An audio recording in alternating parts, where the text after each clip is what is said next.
Genesis 50. Joseph started crying, then leaned over to hug and kiss his father.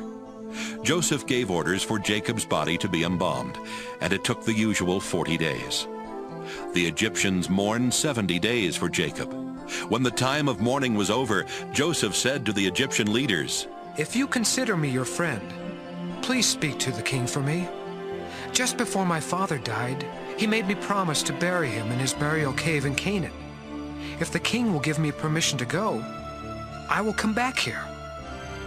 The king answered, "Go to Canaan and keep your promise to your father."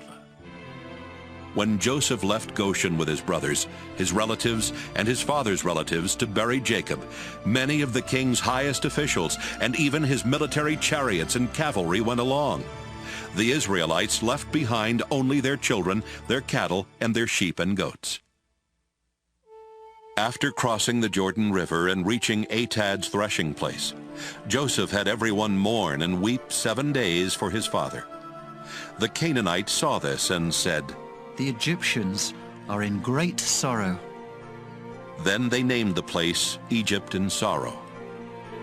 So Jacob's sons did just as their father had instructed. They took him to Canaan and buried him in Machpelah Cave, the burial place Abraham had bought from Ephron the Hittite. After the funeral, Joseph, his brothers, and everyone else returned to Egypt. After Jacob died, Joseph's brothers said to each other, "What if Joseph still hates us and wants to get even with us for all the cruel things we did to him?" So they sent this message to Joseph. Before our father died, he told us, "You did some cruel and terrible things to Joseph, but you must ask him to forgive you." Now we ask you to please forgive the terrible things we did. After all, we served the same God that your father worshipped. When Joseph heard this, he started crying. Right then, Joseph's brothers came and bowed down to the ground in front of him and said, "We are your slaves." But Joseph told them, "Don't be afraid. I have no right to change what God has decided. You tried to harm me, but God made it turn out for the best, so that he could save all these people as he is now doing. Don't be afraid.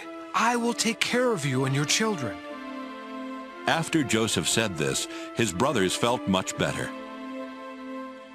Joseph lived in Egypt with his brothers until he died at the age of 110. Joseph lived long enough to see Ephraim's children and grandchildren. He also lived to see the children of Manasseh's son Machir, and he welcomed them into his family. Before Joseph died, he told his brothers, "I won't live much longer, but God will take care of you and lead you out of Egypt to the land he promised Abraham, Isaac, and Jacob. Now promise me that you will take my body with you when God leads you to that land." So Joseph died in Egypt at the age of 110. His body was embalmed and put in a coffin.